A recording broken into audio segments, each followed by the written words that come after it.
unlike those living in the former what? Settlement. When you look at citizenship, citizenship is that status of a citizen with the rights and the duties. Not only rights, with the rights and the duties. So a citizen has rights, at the same time, a citizen has what? Duties. There is that social force that binds each individual in Kenya to act in a manner that corresponds with the national values and the principles of governance for harmonious relations. So let me give you an example. Sometimes back, we had a gas leakage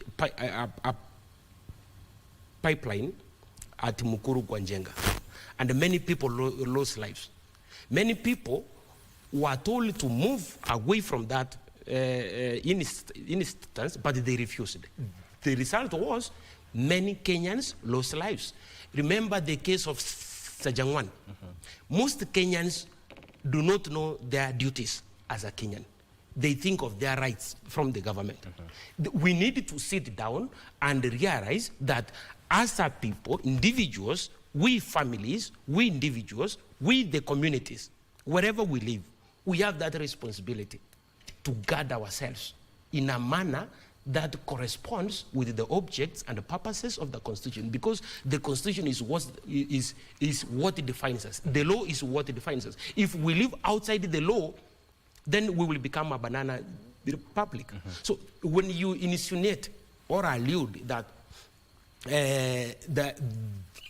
the government has been showing partiality in informal settlement than formal settlement, then it's like now you are encouraging those in the informal settlement to continue behaving the way they are behaving. We must have that trait of sincere and steadfast fixed of purpose if we are to help our people. So our leaders and that people should come down and sit and realize that if this is a riparian land, then the chief, the administration with the local arrangements should come up with what? With the government policies. This is what the government says. I was somewhere, and then a person asked me, is it in order for the CS for Education to announce, to issue a statement that the schools will be reopening on the 6th? Then the president comes immediately after, then postpones indefinitely.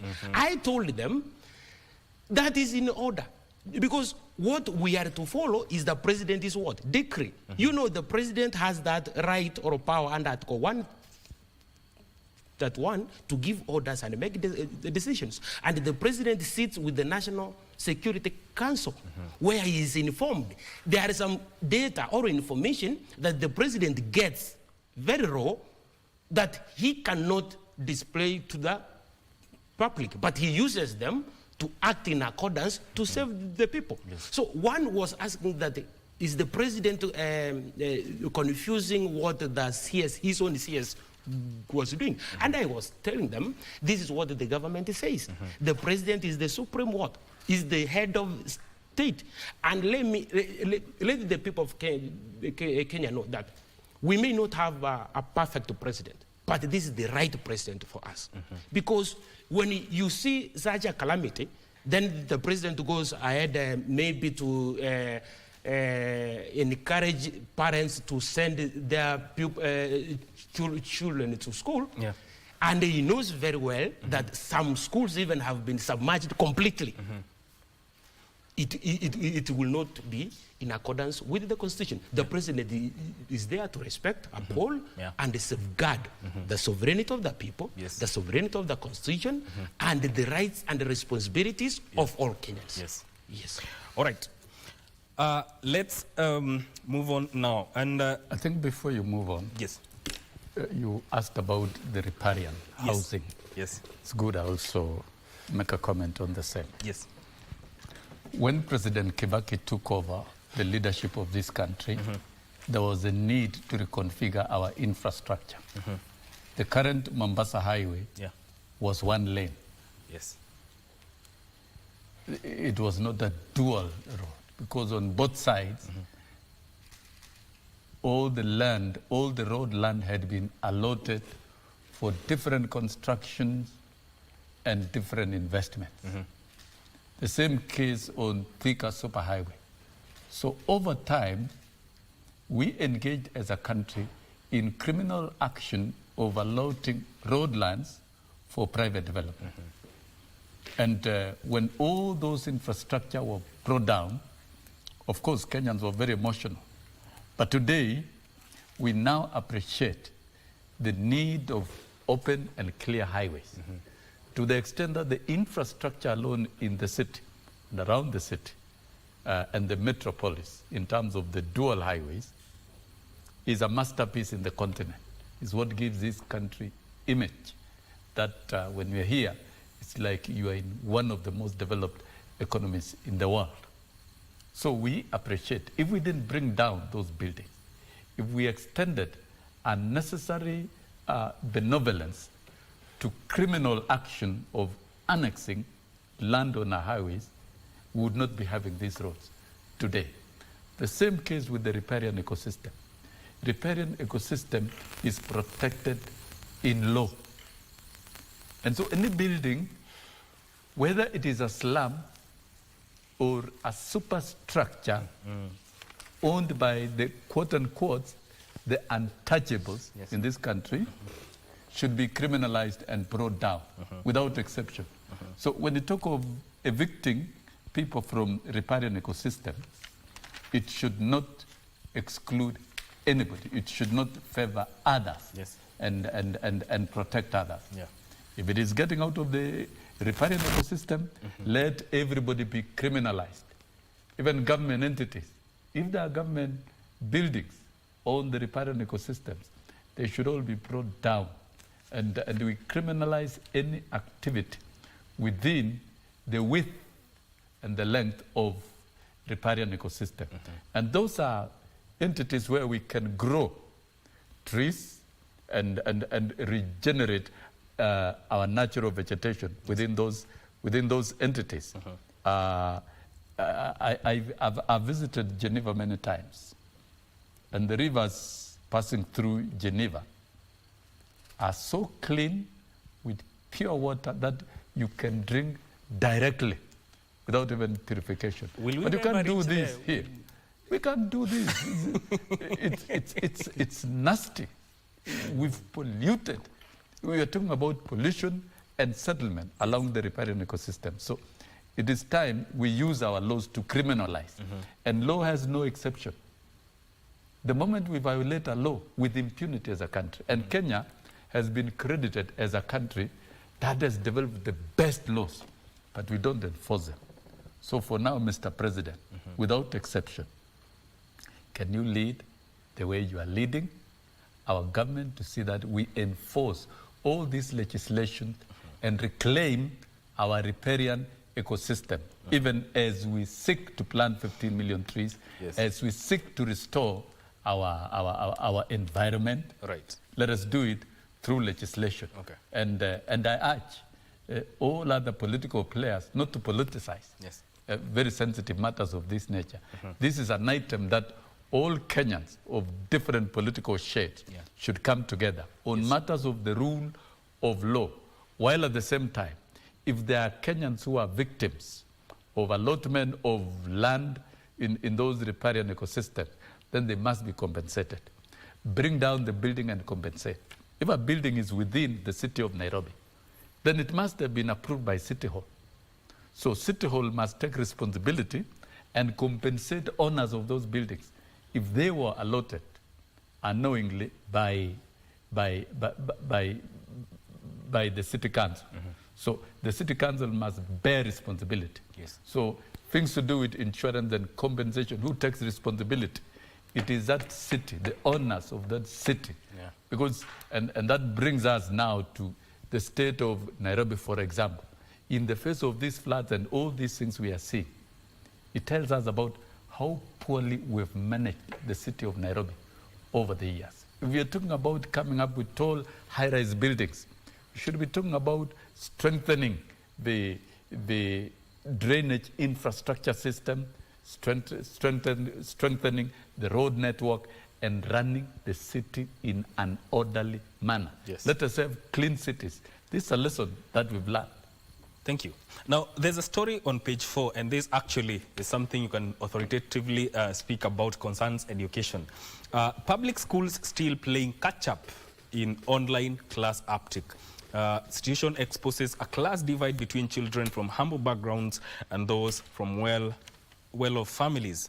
The indefinite postponement of the reopening of schools has exposed a wide class divide where children from humble backgrounds and who majorly attend public schools are going without learning as their counterparts from well-to-do families attend classes. Before I come to you, Bwana Sosion, Mr. Nyamongo, what is your take on this? Public schools still playing catch-up in online class uptake?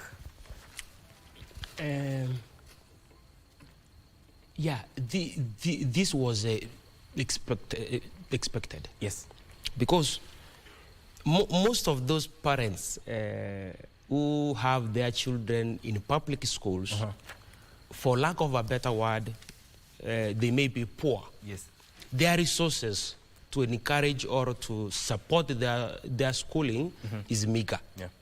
So when you find the others who have their children in private schools, then they have resources. So things like floodings, like now, they do not affect those children who come from big families, because the parents have sophisticated items, like now laptops, internet, where they can access what? Education or learning materials. Yes. But a child from Mangaisecha,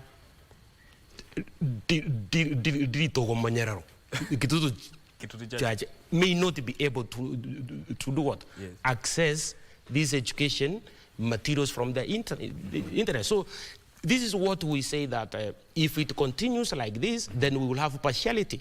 Some children are going to access continuing education, while others, their education will be what? Still or stagnant. So they may not catch up later on. So the government then ought to find out ways. Maybe in one school, the principal may organize for a Zoom and release materials for the children. Maybe through their head of departments. Yeah, at least they should do something. But also, in some schools, that infrastructure may not be there. What then? What now happens? That level of infrastructure may not be there. Okay. As Honorable Sosion said, then signs are here to show us what to do next. Maybe we are facing these floods for us to learn, and in particular for the Minister of Education to come up now with what? Some measures, because there are technocrats there, the CS is there, the PS is there, and other people. TSC is there, everybody, teachers, parents, to sit down and see what if next the floods appear. How are these children going to be supported until they come again back to school again? Yes. Yeah. Mr. Sosion, I'd want to hear your views on that. And also here, the chairman of the Kenya Secondary Schools Heads Association, Willy Kuria, has called for partial reopening of schools to alleviate a crisis. I'd love to hear your views on both issues. Now, I'll give my contribution on the basis of equity. Yes. Education must be equitably delivered. Anything that promotes inequality must be treated with a lot of caution. Yeah. Kenya is a signatory to SDG 4 of education, and its overarching call is towards equitable quality education for all. Equitable, quality, and the item quality we negotiated for all. So that means we cannot exacerbate inequality by using a mode of learning that is only available to a few students. The moment you use a mode of learning that can only be accessed by a few, then that is a wrong mode of delivering education. I believe trying to fight the public school system by glorifying ICT infrastructure, which is only available to the top class families, not even the middle class. Top class families is a total mistake. Today, I celebrate public schools. These doctors we see in Kenya, these ones who are demonstrating in the streets, those are products of public schools. The best lawyers we have around, including Nyamongo here, I'm sure these are products of public schools. The media staff that we see in media houses, including you, these are products of public schools. Wilson Zozion is a product of public schools. I never went through premium private schools with swimming pools and with choppers and the rest. I think that is assigning education what is not necessary. Learning, and we've argued and we've campaigned all over the world. I was part of that campaign while in that space. True learning is the physical presence of a teacher with learners in class. Anything outside that is deception. It is deception.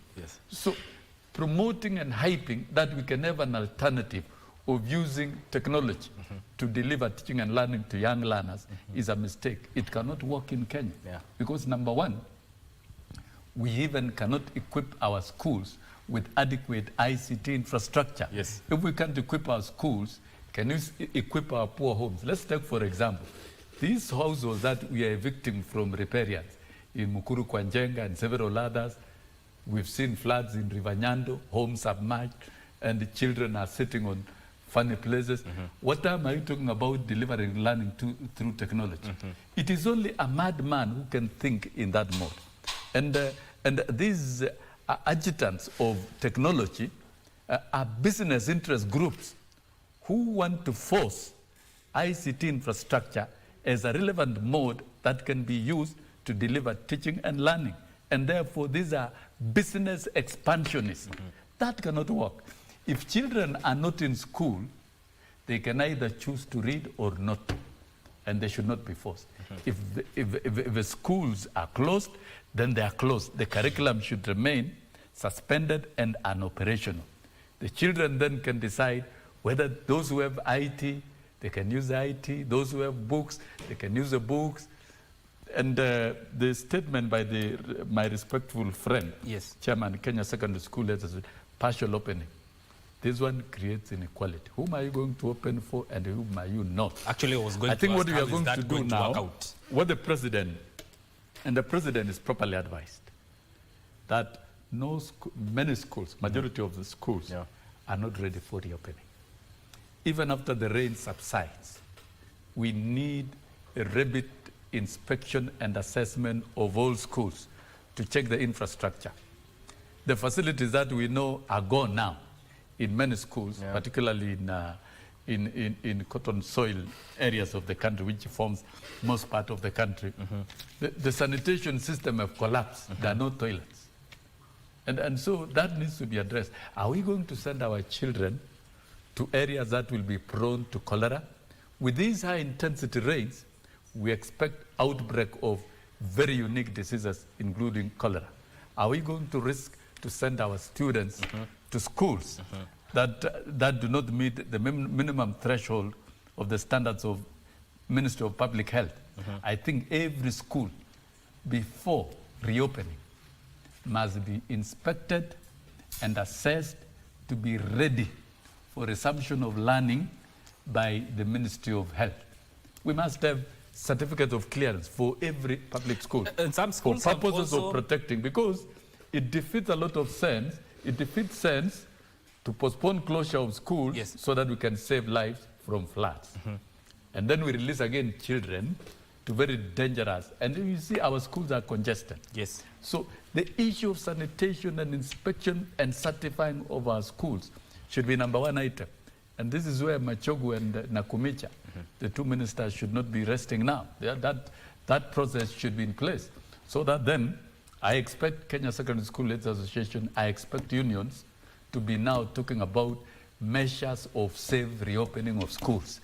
It goes beyond partial opening. It goes beyond, because you look at the lowland areas like Kano, for example. Yes. Nyakach area and the rest of the country. Yes. You can see schools are submerged, and we expect infrastructure to have gone down. And the president has said government has committed 1 billion shillings to rehabilitate all that. So we want this money to be translated into real work that ensures that all schools are brought back to form. Now, in all those schools, if we are talking about boarding schools, for example, many secondary schools, at least 28% of secondary school students are boarders. And now we are talking about food problem, food shortage, and all that. Are we sure that even the food supply is steady and good enough to sustain these students? So we must get, and I'm telling Kuria and the union officials, right now you must swing into action and generate competent advisories to government on safe reopening of schools for all learners, not some. So let us never talk of some. Anything about some is inequality. If it is about some in reopening, some in technology, some, that is inequality. I don't stand there. Let's talk about how we can have the child in the slum of Kibera, the child in the remote parts of northern Kenya, the child in the flooded regions of Kisumu County, the child in Tana River, in Garissa, and the child in Mai Mahiu. How can they all resume schools equitably and access learning qualitatively on the same slate? Will we see a case of the school calendar overstretching, or it will remain the same? No, the school calendar, this one is not as serious as COVID. COVID, schools were closed from March to September. That indeed was a very long period. This one, we are only out of the school calendar by 2 weeks. And these rains are not here with us forever. We are sure the weathermen are projecting that by end of May there will be no rains. And so we expect the intensity towards that end of May to keep reducing. So even in the coming days, with the collapse of Hidaya, after the collapse of Hurricane Hidaya, I am sure the rains from the weathermen may reduce in terms of intensity, and that will give avenues for normalization and rehabilitation of schools and many things. So according to me, I'll see schools being reopened. We may only lose about 3 weeks, 4 weeks on a maximum, or even if it were 5 weeks on a maximum, then those 5 weeks, which is an instructional period, can be spread towards end of second term and also towards end of third term. There is nothing wrong with having parallel national exams being conducted while teaching and learning continues at the same time. We've done it over the years, and that the country can prepare itself. And we need to normalize our national exams so that it doesn't look like we convert our schools into military no-go zones where candidates only, security officers, and a few designated examiners are running exams. We need to run our exams honestly, in an honest environment, where students can take their exams, the candidature, while the rest of the students can also undertake their normal learning. There will be nothing wrong. If we stretch learning into a few weeks into November, and if need be early December, then take a break. I don't think this one is going to affect the school calendar. The school calendar is not cast in stone. It has to be reorganized. And of course, from these climatic circumstances, then it means maybe we must rethink. The long holiday in future should be around the month of April, where there are long rains that can persist into May. Then probably we can take a full 1.5 months or 2 months holiday from end of March to mid-May. Yes. Then the rest of the period of the year. What is wrong with running, teaching and learning up to even 20th of December? There's nothing wrong, because those are seasons that are open. Let's look at what happens in the global north. During winter, when you can't do anything in the field, all schools are in session during winter. The moment it is summer, all schools are closed. Why? Because that is when families, they go out to the field to do agricultural work and other things. Yeah. So it is time we design our education calendar to fit the climatic circumstances in this country. Thank you. Now, on the first page of the Star, there's tough questions for Linturi in ejection bid. Why, for instance, did he direct KEL Chemicals to read a statement authored by NCPB? That story, you will find it on page 4 and 5 of the Star newspaper. Linturi becomes the first cabinet secretary in President William Ruto's cabinet to face impeachment that threatens to end his career. Dr. Nyamongo, what is your views on this matter? Okay, before I come to Linturi, yes, allow me to state that I'm so impressed with the Honorable Session in regard on how he contemplates matters with education. Yes. In point of fact, Honorable Session is one of those Kenyans who is endowed with the capacity to reason, especially in regard to education matters. And I should ask the President, the Honorable President, instead of appointing Honorable Session as CAS for tourism, in fact, he should be CAS for education. Yes. He has that strong emotion of regard and affection for education. You can see the passion for the teachers, the passion for the parents, the passion for the children, the passion for students, the passion for pupils. Okay, to the matter of Linturi, it was a resolution passed by the National Assembly. When you look at Article 152, Sub-Article 2, because that is the bone of contention, the Constitution speaks boldly that the President shall nominate and, with the approval of the National Assembly, appoint cabinet secretaries. Full stop. Now, when it comes to dismissal, then the same process of nominating and appointing takes place. When you look at Uhuru Kenyatta and the former regime of Jubilee, some ministers, some cabinet secretaries were dismissed illegally. Now, when you see the case of Linturi, Linturi now is going to be dismissed legally because the National Assembly approved his what? Nomination. And then the President appointed him. Now, if there is any allegation of gross violation of the Constitution or another misconduct as far as his duties of the state office is concerned, then the right procedure is to be taken to the National Assembly by a resolution, a majority of a resolution, which has been made. Now, there is that now the 11-member committee, which is now what? Investigating further. Those allegations, if they are going to be found to be substantiated, then the National Speaker, I mean the National Speaker again, should do what? Invite the members of Parliament to approve what? What the committee has said, as envisaged. And if it found that the allegations are then substantiated, then the President now is going to dismiss who? The Cabinet Secretary. Your views as we come to a close. But first, a disclaimer. Of course, all Kenyans are entitled to their own opinions, including Nyamongo. I don't dispute. My experience in education is deep, and not just deep. Practical.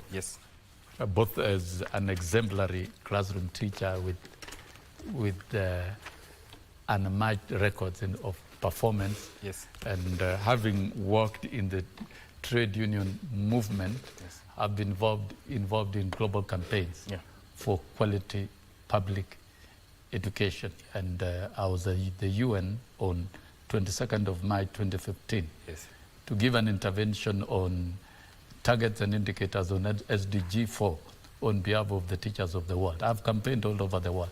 I've stepped in every continent, and therefore I've got international experience. Yeah. But then as to who is appointed to where in any government, that's the discretion of appointing authority.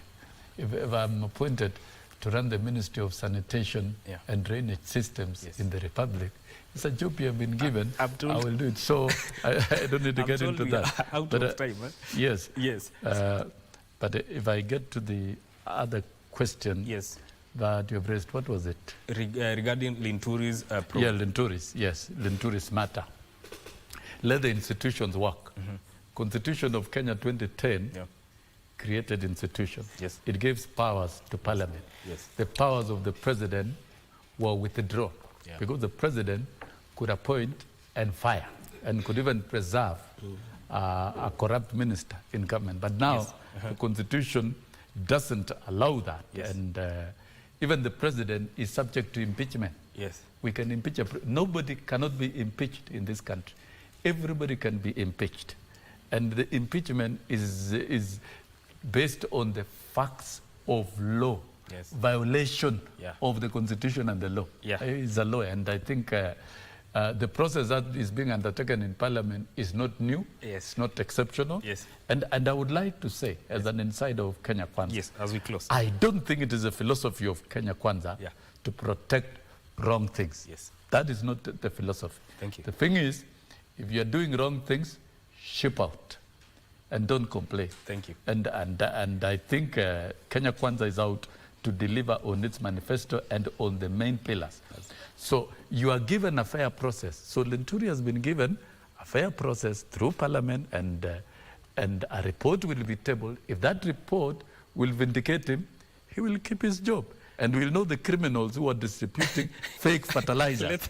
The criminals who are distributing fake fertilizers must be brought to book, because those ones, they are threat to peace, they are threat to the food security of this country. And so I believe Parliament, as an institution that is given powers, will be able to dig and get to the bottom of it. Thank you. Whoever is responsible, whether Linturi or anybody, go and face justice and don't complain. Sawa sawa. Thank you. We are Honorable Wilson Sosion and Dr. Naftali Nyamongo joining us on The Viewpoint, talking about matters state of the country. And this is where we wrap matters on this first segment of Good Morning Kenya. Don't go too far. Vivian will be right back with more. Good morning.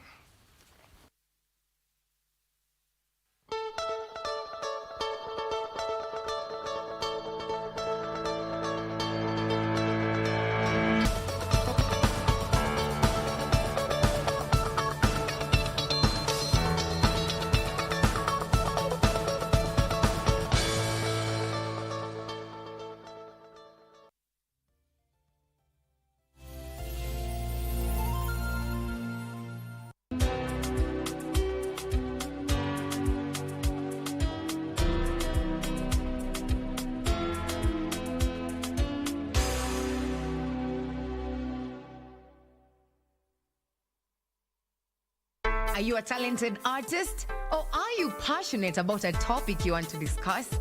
But money can be very hard to find for an upcoming artist. Don't worry, Studio Mashinani has got your back. Sign up on ajira.co.ke to book a session with our music and video producers across the country. Work on your music, jingles, spoken words, and even podcasts to realize your dream. All for free. Studio Mashinani, Radani Talent. The African Development Bank's annual general meeting is taking place here in Nairobi later this month. This meeting is coming at a critical time when there's a growing call to reform the global financial architecture. Coming to talk about these issues at the present when we are suffering from the floods we are seeing is very, very important. So that when we now come back to the main subject matter of climate change and Africa's transformation, or investing in adaptation, whichever way you stand, then it becomes very relevant. This week on Inside Government, we are talking to the Cabinet Secretary in charge of National Treasury and Economic Planning, Professor Njuguna Dongo. He will be explaining to us the agenda of this meeting, as well as the expected outcomes. Watch the conversation right here on KBC Channel 1 with me, O'Brien Kimani.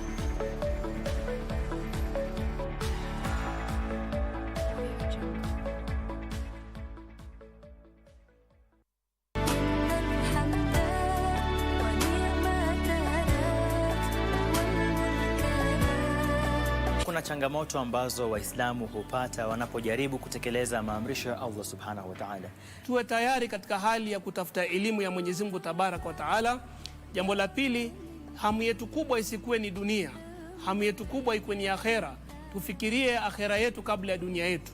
I know guidance come from you, and the devil is a liar. I know guidance come from you, and the devil is a liar. Even the good book says that whoever fights a wife fights Kedo. So that leaves you and me out of your own idea. Idiot. I'm just asking if Solomon and my sister here are lover bands, you know? You're working like writing for small rats like you. You guys, leave me alone. I don't know you anymore. Like I said, I don't give a hoot. So just prepare for an exam at any time, even right now. You're one busy lady, Millicent. I don't know how you do it. What do you want? To talk. Kaikara is going to come at us. He'll smile at you and stab you at the same time. Why did you have him quit his job? Oh, no. He did that all by himself. Kwani ni nini anamthreaten nayo? I don't see any documents on you. Once me and my family are out of the country and safe, I will hand over. Hakuna shimo sitakupata. And if not you, somebody you care so much about. Nasikia Ronald amejifungia kwa ofisi auntie. Kaikara, what games are you playing? Like I said, Ronald knows what to do. That man is vicious. Wiki hii kwenye mkulima, tutafuga mbuzi mjini. Ukizingira shamba yako na ujenge nyumba yako ukiinua juu, hutapatana na magonjwa vile kama pneumonia. Kisha tukuze samaki katika vidimbwi.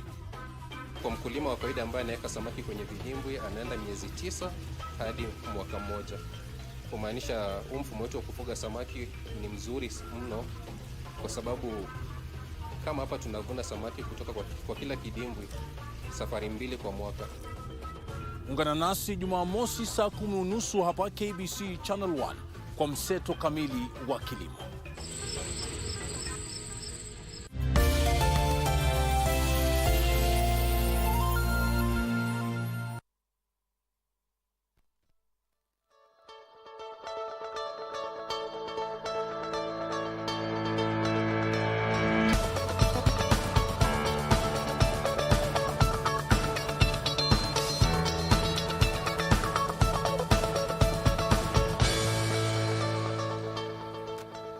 Thank you for staying with us. This is Good Morning Kenya. My name is Vivian Dagwa, and you are right in time for our Women at the Forefront segment. And as I had mentioned at the very beginning of the show, today we have a woman in tech. That is Gladys Wagura, and she is the director, Zetech Digital School. Gladys, welcome to Good Morning Kenya. Thank you, Vivian. If I may give you the opportunity to tell us everything that you do. Thank you very much for having me today. As I've said, my name is Gladys Wagura. I'm the director, Zetech Digital School, where we deal with online learning. Zetech University ensures that the students can access all our programs online, and that is the docket I deal with, to ensure that we can reach to all students who want to study our programs across the globe. Yes.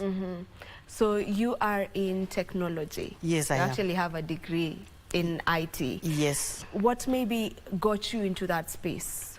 What prompted you to get into that tech space? I liked the factor about that when you have IT skills, you are able to propel and do everything that you want to do, because when you access technology, you are able to get the available information, and also you are able to utilize the available technology that can make you to be able to execute your duties easier. We have the use of internet, we have the use of devices from computers to laptops, and also we have the use of machine learning and the use of data science. So when you have technology that can work for you, you are able to explore the virtual space. That is what inspired me to join technology space, the ecosystem. Yeah, and that space is mainly male-dominated. You know, it's an industry where it's very male-dominated. Maybe what are some of the barriers that you face as a woman in technology that you would love to address, and how to overcome? First of all, this field, from the beginning, it's for a woman to accept that what a man can do, a woman can do better. And therefore, when we have challenges brought by stereotypes, there are people who feel that if you are a woman, you cannot do better in technology. You just need to believe that what a man can do, still you have that capacity, you have that potential, and then you agree to get into it. You explore what is in store for you. If it is issues to do with technical subjects, you dive into it, you perform the best, and also you have to show to the world and to the people you are working with that it is possible for you to do it, so that we can do away with the stereotype. Then in other cases, there is lack of inclusion, such that those who are at the forefront, they feel if it is a woman, she can't be able to do it. But I thank God for Zitech University. They have given me an opportunity to showcase what I can do together with the other women. And also, we have been doing even mentoring for the women from when they are students and those who are working. Another thing that challenge that women face in technology is gender bias, where by default people feel because you are a woman, you cannot do it. So what happens is that you just need to come out and believe in yourself and show to the world that what you can do, I can still do it. And I do believe with this, and when women are given opportunity, they will be able to showcase what they can do. And we have cases of women who have done very well in this field, and therefore people should not shy away from giving women this opportunity. Yes. What's the importance of that inclusion and the importance of diversity, you know, when it comes to tech? The importance of inclusion is that with enabling women through digital technology, women will be able to share their views, they will be able to access information, they will be able to make decisions, and they will be able to bring what they have on the table. Because when you look even at the virtual space, women come in handy. They have very many businesses that they can do. And when we empower these women, we ensure that they can be able to sustain themselves. And with this, they will be able to give all the input in the society. And when you empower a woman, I do believe that the accountability levels of women is very high. So when a woman has some income that they can use, when they have some areas where they can make their decision and see to it that they have implemented them, we will have a better society. Yes. Do we have initiatives maybe and programs that support women in the industry? For ZTEC, we have ensured that we have IZET, our innovation hub, where we incubate and mentor our students. Recently, we have one of our students, especially a girl who is doing Bachelor of Science in Information Technology. She's in that year. And they did a smart test, smart pest deterrent system. So you see, by mentoring them, we are giving them an opportunity to showcase what they have. And this becomes an encouragement even to more girls. And also we have mentorship and ensuring that the women in tech, we bring on board our students and the lecturers, and we bring the industry on board so that our students can be able to showcase what they are doing. So you feel like for us to bring more ladies in the tech space, all it takes is mentorship? Yes, we need to mentor them and to give them an opportunity to showcase what they have. Yes. What emerging techs, what emerging trends in technology do you believe that will come to have a big impact in the near future? Are there emerging trends that you believe will really make a change? Yes, artificial intelligence. It is coming up harder, and we cannot believe that the utilization of artificial intelligence in many sectors, from health, education, in manufacturing, we are having a lot of use of artificial intelligence. So this is a field to watch, and it is an area to utilize. Yes. How do you feel AI will shape, the future in the space of jobs and even our day-to-day life? I want to believe that artificial intelligence cannot remove human existence from jobs, but it can make the jobs better. Because if you have a task that when you use artificial intelligence, you can be able to execute very fast. In fact, through the use of artificial intelligence, you can become more productive. So by using artificial intelligence, we'll be able to ensure that many activities can be executed very fast, and still we give better products, but it cannot do away with human intervention because there are some skills of a human being that are still very, very important and very vital as far as execution of activities are concerned. So it will propel the activities and the productivity, but it will not remove human beings in totality. It can't. You don't see a time when humans will really not have, work to do. I mean, this is the most people are actually fearing, with the involvement of artificial intelligence now that is already here with us. People are feeling like it can come to take over completely. So for you, you don't feel like it can do away with humans completely, like a human being needed? No, it can't completely remove the human beings. What it can do, it is to increase efficiency, and with efficiency, maybe reduce the number of human workforce. But the best thing is that human beings are given an opportunity to reposition themselves. There is what can be done by artificial intelligence, and there is what you can do as a human being better. And therefore, we just need to position ourselves because the advancements of technology are here with us, and they enable us to do and execute our activities very well.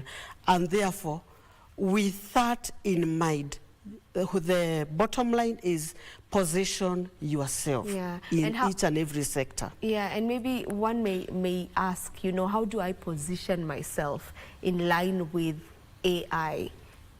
How does that look like? Positioning yourself is this, there is this area that I'm offering this service. This service requires human intervention. So what can I do as Gladys to ensure that in this activity, I'm the one who is doing best? I am needed here. Because if you don't position yourself in that role where you will be required, then definitely you may never exist in that role in future. And therefore, also look for opportunities where you can do better more than artificial intelligence. Because when we come to issues to do with emotions, artificial intelligence will never have emotions. So even if it will assist you in solving a problem, still you'll be required to apply emotion intelligence in that activity. You need to work with people. So we will not have people working like machines. They still require some supervision and directions that can only be done by human beings. Yeah. All right, on that note, we'll take a very short break. Don't you go too far. We'll be back to continue with this conversation that we are having at the moment.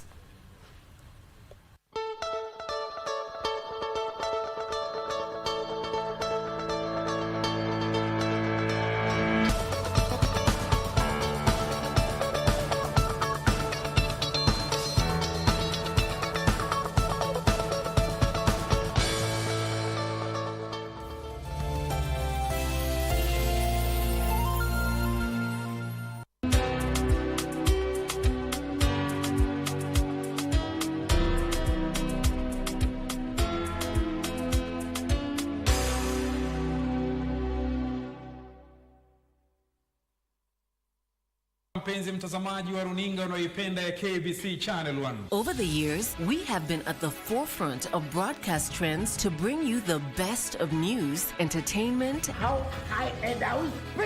and sports. Thank you for joining us. You have the power to take your favorite broadcaster to the top. KBC Channel 1 has been nominated in the TV Station of the Year category in the 7th edition of the Kuza ICT Awards. Favorite TV station. To vote for KBC via SMS, simply use the short code 15601 and follow the prompts at no cost. Or visit www.kuzaawards.co.ke and follow the registration instructions to vote. KBC Channel 1. Kenya's watching. You're one busy lady, Millicent. I don't know how you do it. What do you want? To talk. Kaikara is going to come at us. He'll smile at you and stab you at the same time. Why did you have him quit his job? Oh, no. He did that all by himself. Kwani ni nini anamthreaten nayo? I don't see any documents on you. Once me and my family are out of the country and safe, I will hand over. Hakuna shimo sitakupata. And if not you, somebody you care so much about. Nasikia Ronald amejifungia kwa ofisi auntie. Kaikara, what games are you playing? Like I said, Ronald knows what to do. That man is vicious. Even the good book says that whoever fights a wife fights Kedo. So that leaves you and me out of your own idea. Idiot. I'm just asking if Solomon and my sister here are lover birds, you know? You're working like lightning for small that like you. You guys, leave me alone. I don't know you anymore. Like I said, I don't give a hoot. So just prepare for an exam at any time, even right now. Why do you say that?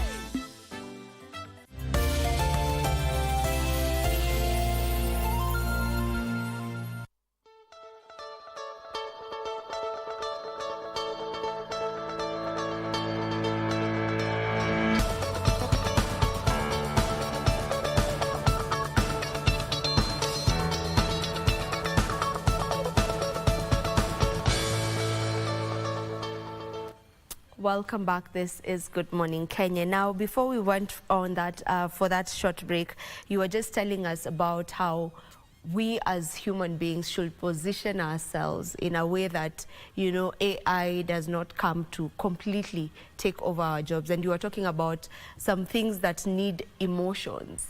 You know, you position yourself in a way that even if AI takes over, it will not like completely do make or put you out of work, if I may say so, you know, take you out of the job. So you were talking to us about how to position ourselves. Yeah. Mm-hmm. Yes, I was talking about how to position yourself. You ensure that the activities that you can execute as a human being, you do it better, and do it to your level best. Okay. And some of the opportunities that we have in this era is you can be able to utilize the digital space. Mm-hmm. There are very many activities that currently people are able to do online. Mm-hmm. You can do online consultancy. You can do content creation. There are those people, their work is to ensure that they cover what is happening in the field, and then they share with others. So when you consolidate that, and also still, you can become a mentor. You can mentor others still in your field by ensuring that you are aware of what is required in that field, and then you execute it. Yes. So those are the opportunities that are open, or the opportunities that are there in technology. When talking about technology, we can, and IT specifically, we cannot fail to mention cybersecurity. Yes. You know, and what are just some of the threats that are there? We have issues to do with phishing, social engineering, and where even hackers can come and get your information. And therefore, when accessing especially these sites that are available across the internet, you have to ensure that you have put security measures in your devices. Where you need firewall, you need to ensure that you have installed the firewall. When you need to do encryption of data, ensure you have encrypted your data. When you need to ensure that you have passwords, ensure that you have done them. And also the use of antiviruses, you have to use them.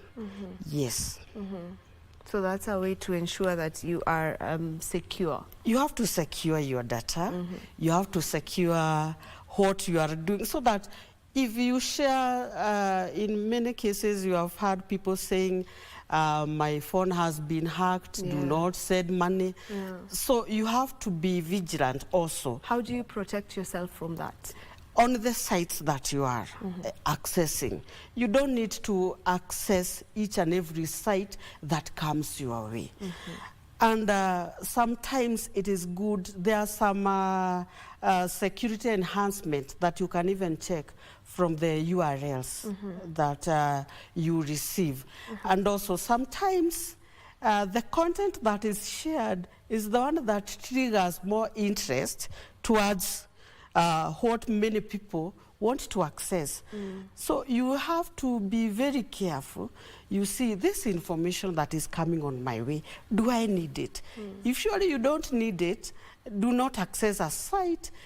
And especially if you have put the security measures and you are prompted not to access, kindly do not access, because that is one way. Because sometimes people ignore and say, let me see what will happen. In that case, you are exposed. If it is access of your email, sometimes you find people are told, do not access public Wi-Fi. but they still go ahead and access it. Because sometimes they say cheap is expensive. So you want to access a lot of content, and when you find free internet, you don't even care to know who is the provider of this free internet and what is their intention. You go ahead and access. So you sometimes need to know before you utilize any resource that is free, and especially internet, you have to take caution so that you don't find yourself exposing yourself. Is there a way someone can just know? Can you just look at, and can you, is it possible to know that this one could be a threat? I had said earlier, you need to install the security measures so that if you have an antivirus, whenever you want to visit that site, you'll be prompted. If you have a firewall, you will be prompted. So once you are prompted, do not go further, because you are even given an opportunity. If you want to proceed with an insecure site, you just proceed. And also there are some messages that are shared across without being, you have not subscribed to a certain service, then a person sends you a link and you just go ahead and access. Sometimes these links are shared through those channels. Yes. All right, and still on that, you know, with this era of social media, it has its good and its bad, you know, and we've seen specifically, if I may talk about Twitter, you know, like there's a lot of bullying. Is there a way that one can like shield themselves? Is there a way that technologically, really, is there a way to try and shield yourself from such?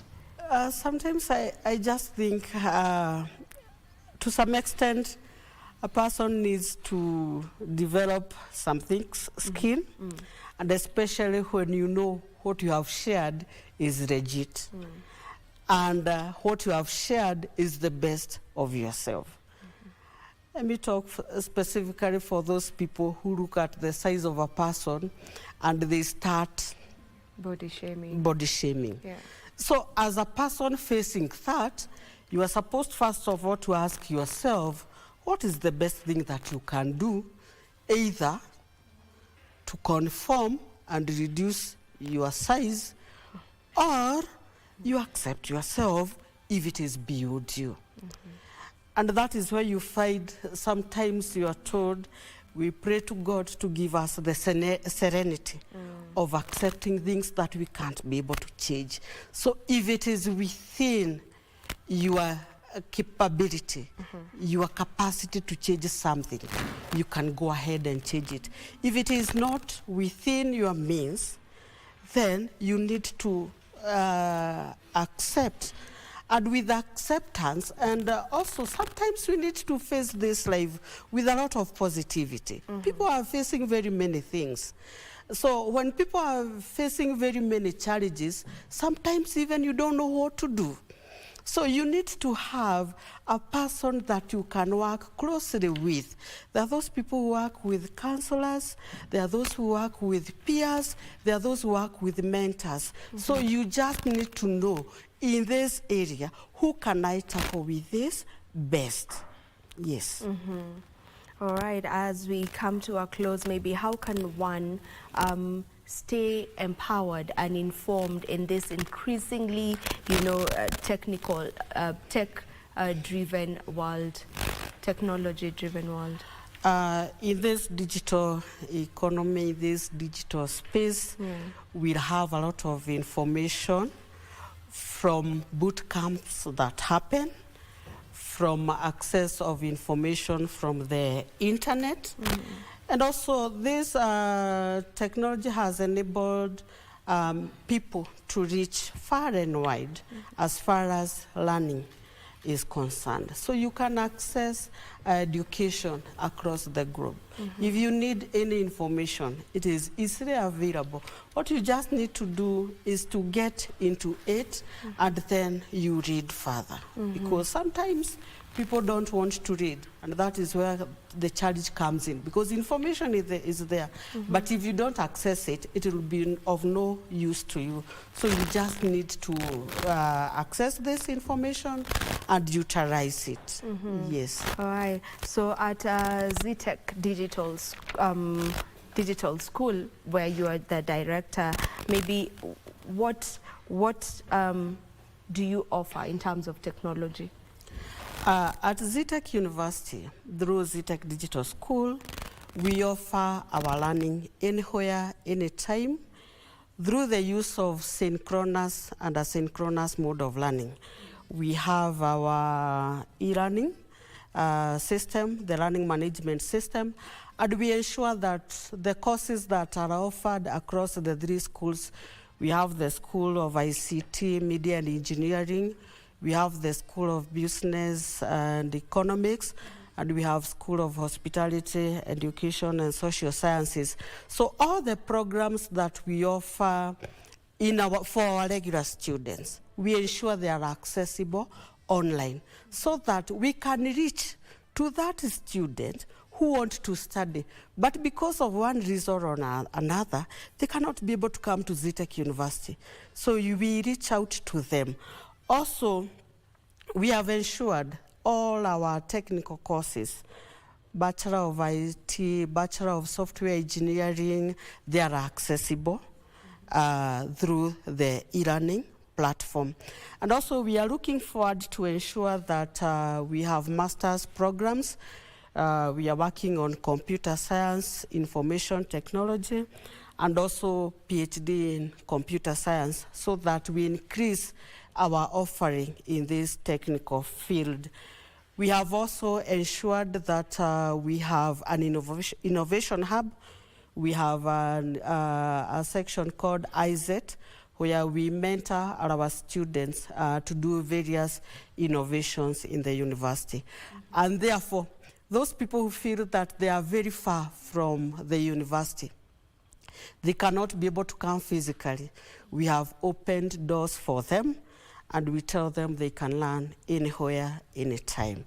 So we welcome them so that they come, we invent the future together, and we don't have a limit because internet has enabled us, and you can access our site just using a basic phone. So that is how we have made this inclusion in education and accessibility to education very possible. Yeah. Yes. You know that right now most pupils, most students haven't resumed school, you know, because of the floods that we have been experiencing. Most of them haven't gone back to school. Do you feel like online learning is the way to go? And do you feel like we should look more into it now? From the time of COVID-19, it opened a door and an opportunity to ensure that moving forward, we don't have to close the doors. If we close the doors physically, we open them online. What we need is to people accept that technology is here to stay. And what is done online is similar to what is done physically. And that is why I told you that at ZTech we do what we call synchronous. That is, we have video conferencing session. The student is able to get the touch of the lecturer online. They are able to converse. And also, we do the asynchronous through the discussion forums, the quizzes, the assignments, the workshops, so that when I was doing the synchronous, the student did not get me, when I'm doing the asynchronous, the student is able to grasp the concept and to showcase what they have understood when interacting even with the materials. So we just need to accept. For ZTech University, We took it as a challenge from time of COVID. Even now, we ensure that even if you are a regular student, you'll have a unit or two that you are doing online, so that in case of anything, we don't have to close doors. We just need to continue. But the members of public still need to accept that what is done online is legit. So that when I do a course online, you don't have to doubt it, whether I attended, because we have put measures on how you can access. So you just need rules and guidelines, the utilization, the evidence is there. And at the end of the day, what is done online is comparable with what is done face-to-face. Yes. All right. Thank you so much for joining us for this particular conversation. We really appreciate that you took your time to come and grace our show today. Thank you very much for having me. All right. Thank you so much to each and every one of you who has been tuned in from the time we started on this particular show to this very end of the show. We really do appreciate. Until next time, that is tomorrow. See you. My name is Vivian Degwa.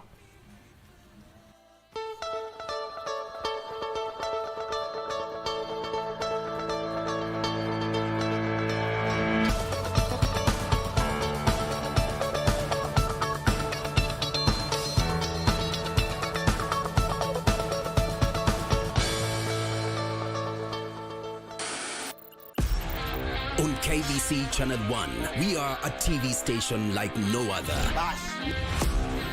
Get a taste of the best in entertainment. Yes, indeed.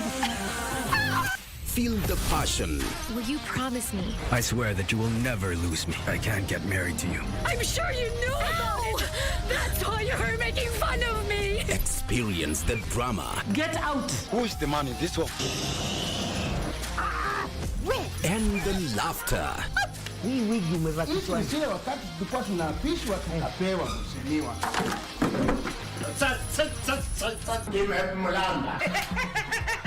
Move to the beat.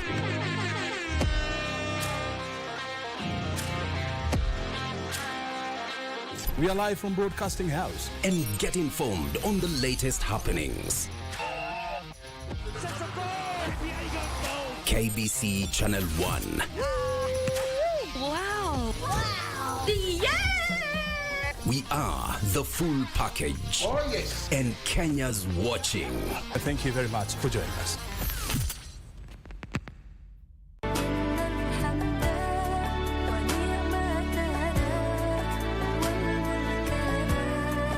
Kuna changamoto ambazo Waislamu hupata wanapojaribu kutekeleza maamrisho ya Allah Subhanahu wa Ta'ala. Tuwe tayari katika hali ya kutafuta elimu ya Mwenyezi Mungu Tabaraka wa Taala. Jambo la pili, hamu yetu kubwa isikuwe ni dunia. Hamu yetu kubwa ikuwe ni akhera. Tufikirie akhera yetu kabla ya dunia yetu.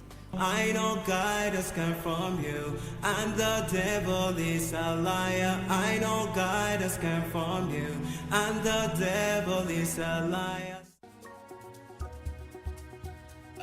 This week on What's in Your Kitchen, we have Chef Lynn from Lynn's Kitchen Gallery, and she'll be making for us mashed potatoes with lamb chops curry and a side of duo vegetables. Yes, so we do that for about 2 minutes on each side. Okay. Yeah. Okay. They're ready because we had pre-cooked them before. Yeah.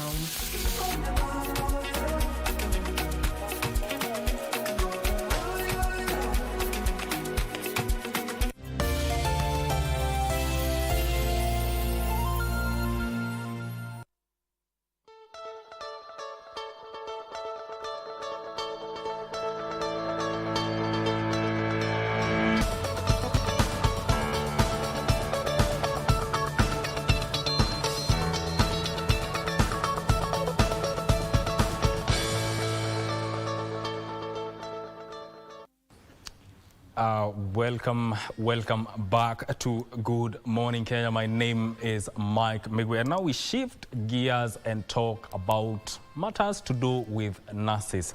And this week is Nurses Week, which is celebrated all over the world. And the theme for this year's is Nurses Make the difference. So we are just going to have a little talk about nurses' contribution in the health sector and a little bit about the myths and misconceptions about nurses. And to help me in this conversation in studio, I'm joined by Nancy Kengori, who is a renal nurse manager. Karibu sana. Thank you so much. How are you doing this morning? I am well. Yes.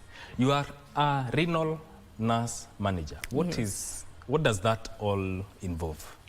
Okay, renal nursing is taking care of patients who have kidney problems. When the kidneys are failed, and we support the kidneys so that the body is able to perform its functions. Yes. Yes. Now, nurses deal with a lot of medical cases, and some situations are very charged. How do you balance that situation and also keeping in touch, giving the family of the patient the right information? Okay, how we do that is, first of all, being a nurse, you have to be very patient, and you have to be a good listener. You listen to them and find out their fears and reassure their fears they are having. Once you reassure their fears, now you're able to help them and guide them on how they are going to handle the problem they are having, or the situation they are having. Yes. Yes. So I'm also intrigued to ask, what inspired you to become a nurse? Okay. Nursing is caring. It's caring for people who are sick, yes, either sick or well, so that they're able to recover or contribute to their health and maybe facilitate a peaceful death. So nursing being a caring profession, since I was young, I was a very caring person, and I felt like I needed to step in and help people who are in need. And I think that pushed me and drove me to joining nursing. Yes. About that, now, when it comes to nursing, sometimes nurses feel undervalued, underappreciated. Why do you think that is? Okay. Why nurses feel undervalued at times is because most of the times people don't understand what nursing entails and the work they do. And also when we come to the appreciation, most of the time you find that the people we deal with, they are under severe stress, and they don't really acknowledge the effort you're putting to help their patients, or rather their relatives. So, and also we have the relatives, we have the institutions, and also we have the government. And why nurses feel undervalued is that most of these three parties do not really understand that nurses need a lot of support to be able to deliver care in terms of facilities, in terms of remuneration, and also in terms of support as the entire nursing fraternity. Yes. There are cases where people opt to go do nursing outside the country. Is it more rewarding there as opposed to the country? Yes, it is. When nurses go outside the country to work there, yes, especially at a time like now, we have a lot of nurses who are moving to the US to work there. It's because they are more appreciated there, and they make a lot of money. That is actually, and also when they go to school there, they're able to balance their school and work, and they're able to accomplish their education in a shorter time as compared to here in Kenya. Yes. Yes. Well, now nurses do a lot of work, and especially they are one of the key pillars in terms of healthcare provision, and also sorry about that, and also making sure patients are well attended to, patients are getting the right medicine with time. From your own experience, what would you say is one big lesson that you have learned from your work as a renal nurse? Okay, one of the lessons that I've learned in my career as a nurse, I've learned that small things make a difference. So a small thing you're doing to the patient might help this patient a lot. So you don't need to do huge things, but small things that you do to help this patient, to help this family, they appreciate, and the outcome is much improved. Yes. Yeah, Are there cases where you deal with rowdy patients? Yes, we have had cases where we have very rowdy patients, but in such a situation, you maintain your calm, you be patient, listen and try to explain to the, it can either be a patient, it can either be a relative.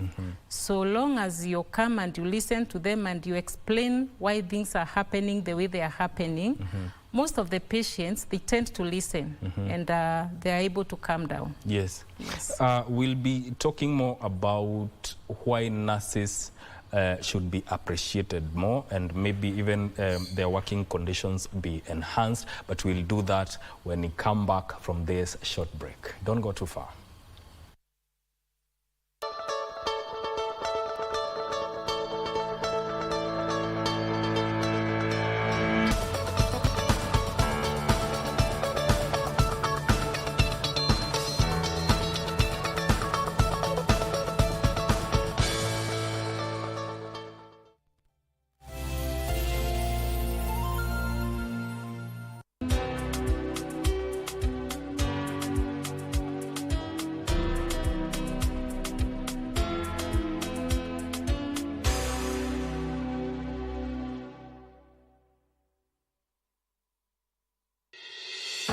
The African Development Bank's annual general meeting is taking place here in Nairobi later this month.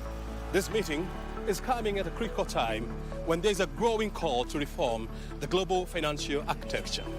Coming to talk about these issues at the present when we are suffering from the floods we are seeing is very, very important.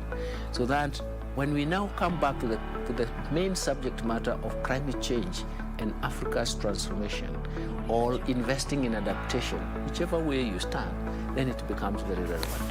This week on Inside Government, we are talking to the Cabinet Secretary in charge of National Treasury and Economic Planning, Professor Njuguna Dongo. He will be explaining to us the agenda of this meeting, as well as the expected outcomes. Watch the conversation right here on KBC Channel 1 with me, O'Brien Kimani.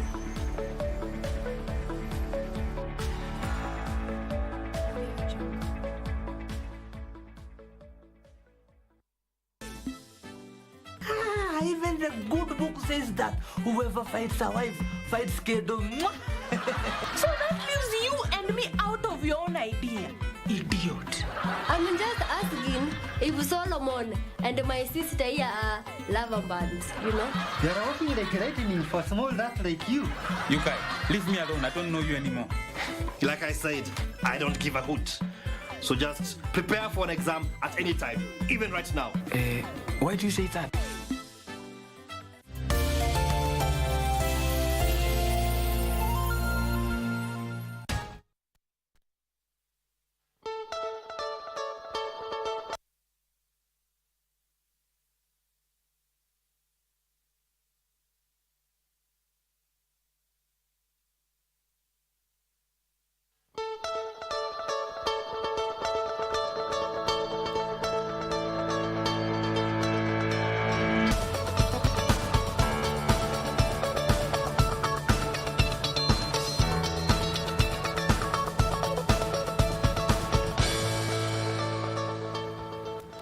All right, you're watching A Good Morning Kenya right here on KBC Channel 1. My name is Mike Migwen. It's all about the nurses, celebrating nurses during this week, which started on May 6th and is ending on 12th of May. And let me come back to you.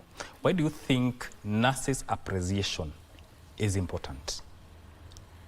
Nurses' appreciation is important because, one, nurses are the people who bring life to the world. We are with the patients when they are when life is getting to the world, and we are with this person throughout their entire journey. Yes. And also we are with this person as they are departing the world. Yeah. So nurses there are people who are present in everyone's life throughout the course of their journey in this world. Yes. And if nurses are appreciated, they will take good care of the patients, and they will also help the people to have good health, be able to take care of their health, and this will also help the country or the world. Yeah, because when we have a healthy nation, healthy people, healthy nation. Yes. Yes. Well, what about change in perspectives? Because there are different perspectives that people have when it comes to nurses. Now that you're celebrating this Nurses Week, what is one perspective you would want the masses to change when it comes to nurses? Okay, one perspective that I would want the mass or the public to change about nurses is that nurses are health advocates, and they need to understand that the nurses stand for health, and we are here to help the community at large to have good health and to improve the quality of life of the people of the country. Yes. Yes. What about policy? Are there things that policy makers need to focus on and change and enhance how nurses work? Yes. The policy makers, what they need to change is that, first of all, the facilities where nurses work, the hospitals, the supplies, because you can't work without anything. So the policy makers would increase the funding to the health sector so that the nurses are able to get what they require to work with: the gloves, the linen, drugs for the patients, and also the facility, the hospitals themselves. If the hospitals are conducive, healing thrives in good conditions. So if that is changed, we would wish the government to focus on the health so that the nurses will be able to offer good care to the patients. Yes. Of course, you're dealing with people from all walks of life. How do you navigate the cultural diversity of the patients that you're dealing with? Okay, first of all, cultures needs to be respected, and as nurses, we respect different cultures for different people. That means the cultures, the religious beliefs, and also we get some patients with some language barriers also. You also need to respect that. And for this, what happens is that if you're not understanding their language, you get an interpreter who is able to interpret what the patient is telling you, and also to interpret back to the patient. And as you're getting this interpreter, you also need to maintain confidentiality of the patient. So you don't just get anybody to come and do the interpretation. You get professionals who are able to do this work so that you're able to maintain the confidentiality of the patient. Yes. You know, we may sit here and not talk so much about mental health on the part of nurses, but you are human beings. Yes. You deal with so many medical cases. And are there times when nurses feel overwhelmed mentally? And if so, how do you debrief to ensure you maintain sobriety throughout your operations? Through Mike, most of the time we work under intense pressures, and the work is a lot. And sometimes we get some situations that require some mental support. And what happens is that there's a lot of debriefing within the departments, within the shifts, within the nurses, within the group of nurses. When you get a situation that you feel overwhelmed about, you always group up together, you talk about it, you debrief. At times you get some support from the counselors. They are able to talk to us and help us to debrief. Also, what we do, because of burnout and fatigue, we encourage one another to take breaks, because you can't just work without break. You will get burnout. So we are encouraged to take breaks in between so that we are able to overcome this. Are there cases of PTSD in nursing? Because I'm picturing a situation where you're dealing with very serious medical cases, but we all are human beings. And that in a way might affect you as a person Do you have cases of PTSD in nursing? Apparently no, because by the time you're getting the trauma, when you get the patient, you're prepared for the patient. Psychologically, you've undergone a training, Yes. and you know the expectation, you know the prognosis of the condition. So by the time you're seeing this patient, in your mind, you know this is the prognosis of this state, and psychologically you're prepared. So we don't I've not encountered such a case myself. But we cannot rule them out. We can't rule out completely, but I've not encountered one. But there are mechanisms put in place to ensure nurses debrief and talk about their experiences. Sure. So let me ask, how do you handle cases where you have been, situations where you have taken care of a patient, but this patient has transitioned? How do you handle such? Okay, depends on different situations. Yes. But most of the time what happens is that after demise of a patient, there is a debrief. Immediately after there is a demise, there is a debrief of the group. The group sits down together. They talk through the situation. And by talking through the situation, it's a form of therapy. Yes. And also, at times, one can feel like this is still not enough. We go ahead and seek help from the psychologist who is able to talk to us, we're able to talk to them, and then we're able to get help. Yes. Yeah. Are there initiatives you believe that can be put in place to enhance or promote the professional well-being and development of nurses? Sure. Okay. What can be put in place to promote the professional development of nurses is like we have ongoing conferences for the nurses that nurses go and they learn, they refresh their knowledge. And also we have a lot of research that is also in progress by nurses that is meant to improve nursing. Yeah.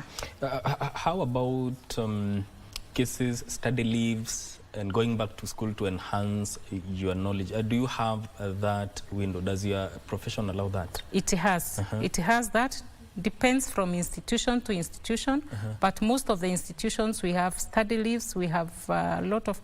Normally, nursing is it's a profession that entails continuous learning. So that is there is a lot of emphasis on back to school study leaves. You find that most of the nurses keep learning throughout the journey of their profession. It's not like you went to school, you finished, and that's it. Yes. So there is that allowance that happens for most of the nurses. Yes. But it depends from one institution to another. Okay. Yes. How has, in your own perspective, how has nursing embraced technology in making sure that they are providing quality healthcare to patients? Nurses have not left behind in terms of technology. In most of the places now, when you go, you will find most of the nurses are now doing online documentation. We are doing online requests. We are getting orders online, and we are also having nurses who are also learning online. So I can say that if there is a profession that has embraced technology, it's the nursing profession. Yeah. And there's, excuse me, and there's no way that the advent or the inclusion of technology is going to affect the job security of nurses? For now, no, because it's making work easier. And as you know, in the country, in our country, Kenya, we are short of personnel. So it's making us now concentrate more on the patient care other than on these other things. So I can say that the advent of technology is not taking away our jobs. Yes. Talk about, you've said in the country we are experiencing shortage of personnel. Yes. What is contributing to that in your own perspective? I think it is looking for greener pastures. Like when nurses go out there, they get good money and they're able to advance their knowledge.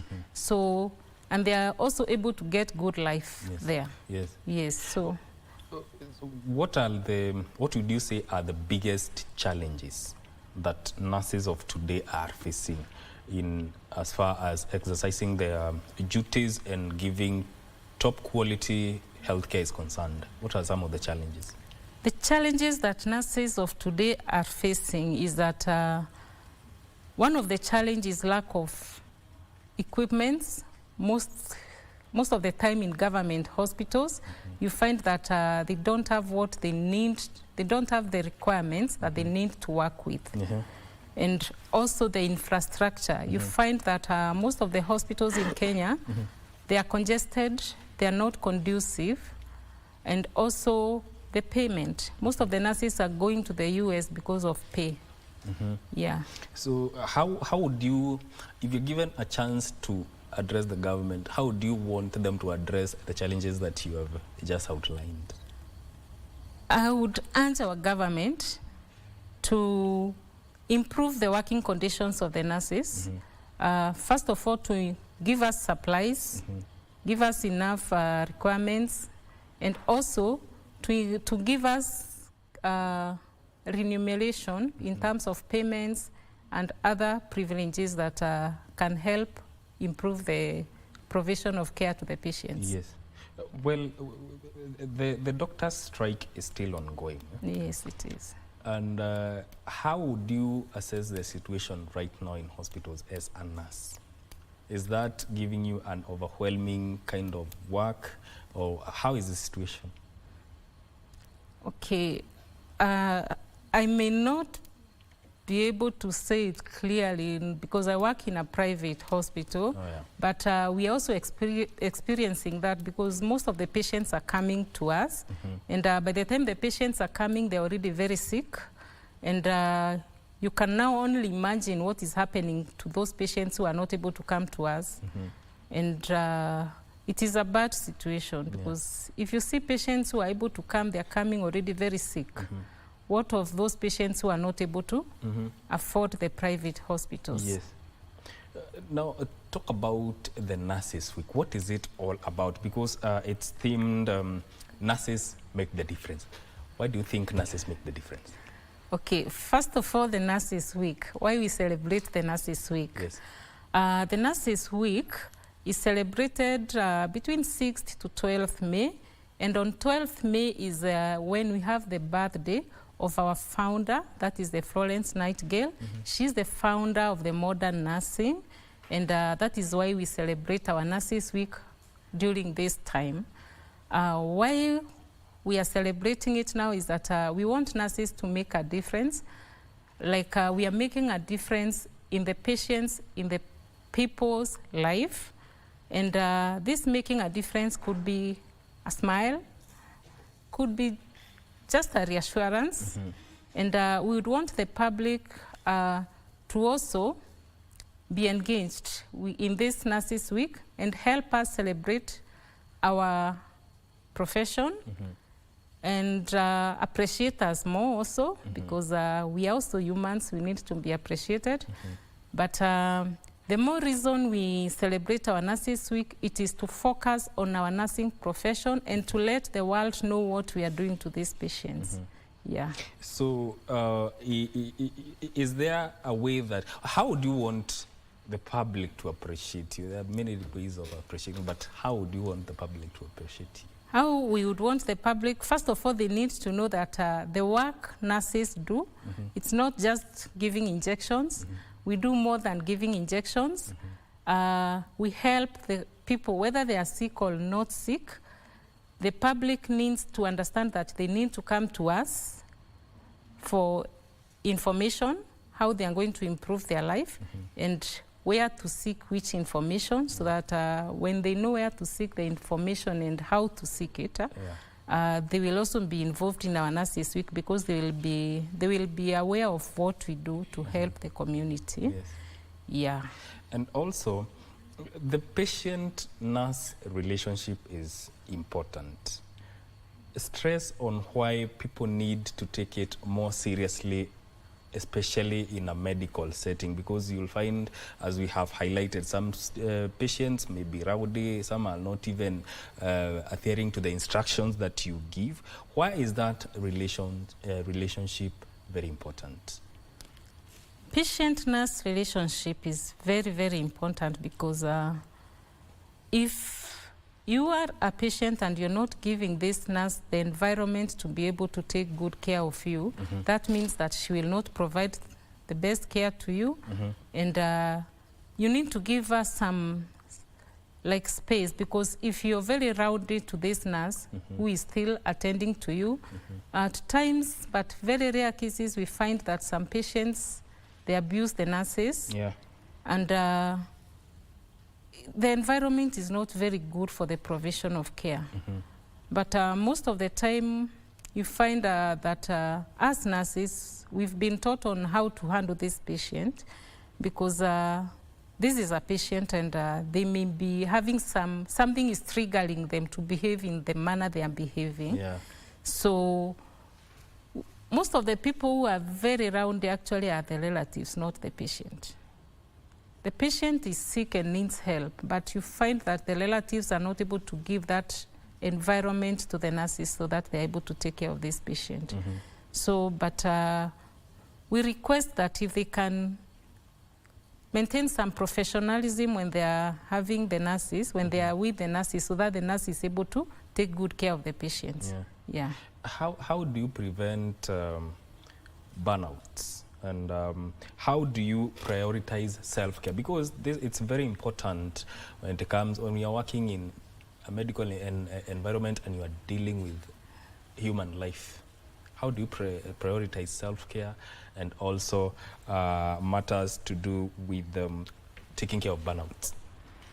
Okay, how we prioritize self-care is that we have off days. We don't work continuously and we work in shifts. And during these shifts, we also have breaks in between. So we take our breaks, we take our off days, and also during our free time, we are encouraged to do hobbies, what makes us happy, so that we are able to distance ourselves from work, and so that by the time we are coming back to work again, we'll have relaxed. What are the lessons you have learned in your renal nursing profession? What are the lessons that you have learned? Okay, in my renal nursing profession, I have learned a lot of things, and one of the things that I have learned is that you have to be very patient with these renal patients. You really have to be a very good listener to them, because as you know that patients who have been sick for quite some time, most of our renal patients, they've been sick for many years, and they need somebody to talk to, they need somebody to reassure them, and so I've learned to be a very good listener and to be very patient. What is your message to the nurses out there and the public now that you're celebrating the Nurses Week? Okay, my message to the nurses out there is to tell you to keep up the good job that you're doing. Keep up, keep reading, keep learning, and let's embrace our profession, and let's move with our patients. To the public out there, I would also want to thank you for being there for us, and I would want each and everybody, each and every one of us, to take their health as a priority, so that we are able to lead a healthy life. Thank you so much for joining us on Good Morning Kenya and talking about nurses and their contribution in the health profession. We hope to host you another time and talk more on what you are doing in that sector. Before I even close, I want to send a shout out to one nurse. Her name is Esther Kamene. She works at Machakos Level 5 Hospital, and feel appreciated. This is where we cap matters. A good morning, Kenya. Don't go too far. Senate proceedings are up next. I have been your host, Mike Megu. Thank you for tuning in, and on behalf of my colleagues, enjoy the rest of your viewing. Good morning.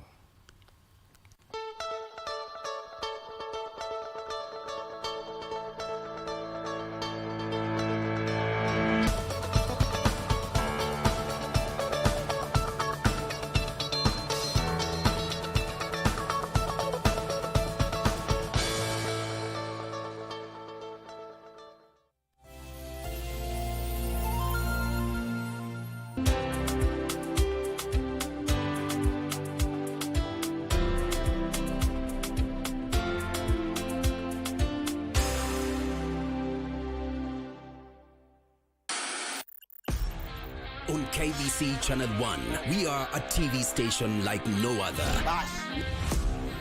Get a taste of the best in entertainment. Yes, indeed. Feel the passion. Will you promise me? I swear that you will never lose me. I can't get married to you. I'm sure you knew about it. That's why you're making fun of me. Experience the drama. Get out. Who's the man in this one? And the laughter. Hii wigi umevaa kichwani. Sio wakati tulikuwa tunaapishwa tukapewa mheshimiwa.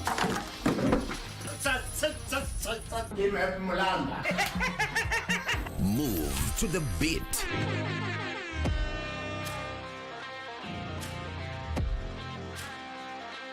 We are live from Broadcasting House. And get informed on the latest happenings.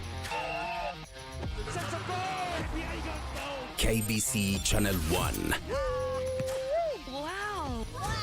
Yeah! We are the full package. Oh, yes. And Kenya's watching. Thank you very much for joining us.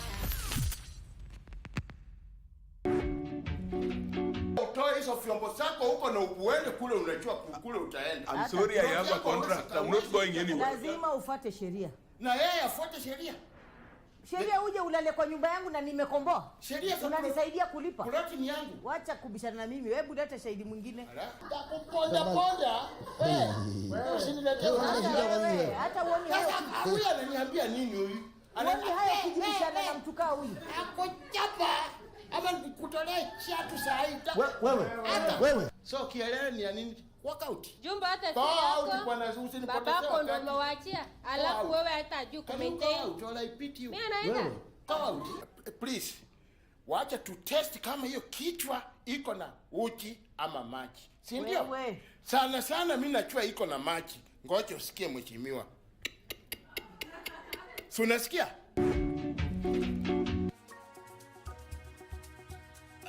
This week on What's in Your Kitchen, we have Chef Lynn from Lynn's Kitchen Gallery, and she'll be making for us mashed potatoes with lamb chops curry and a side of duo vegetables. Yeah, so we do that for about 2 minutes on each side. Okay. Yeah. Okay. They're ready because we had pre-cooked them before. Yeah.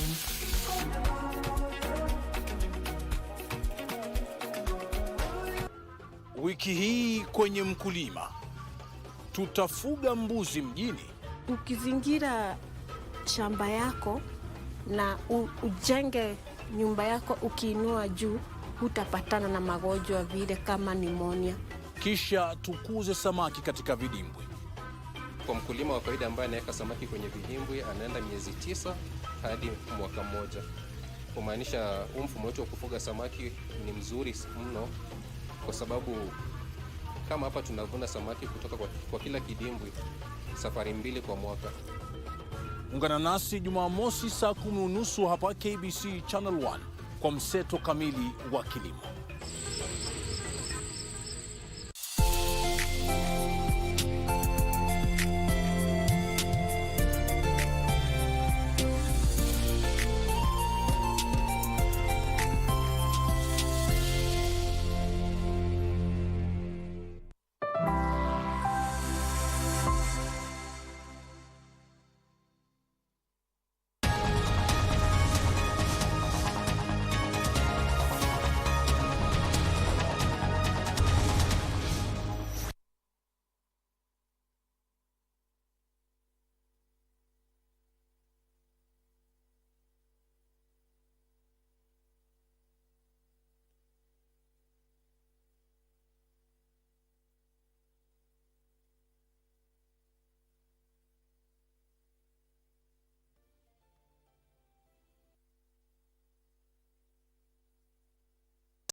in Nairobi.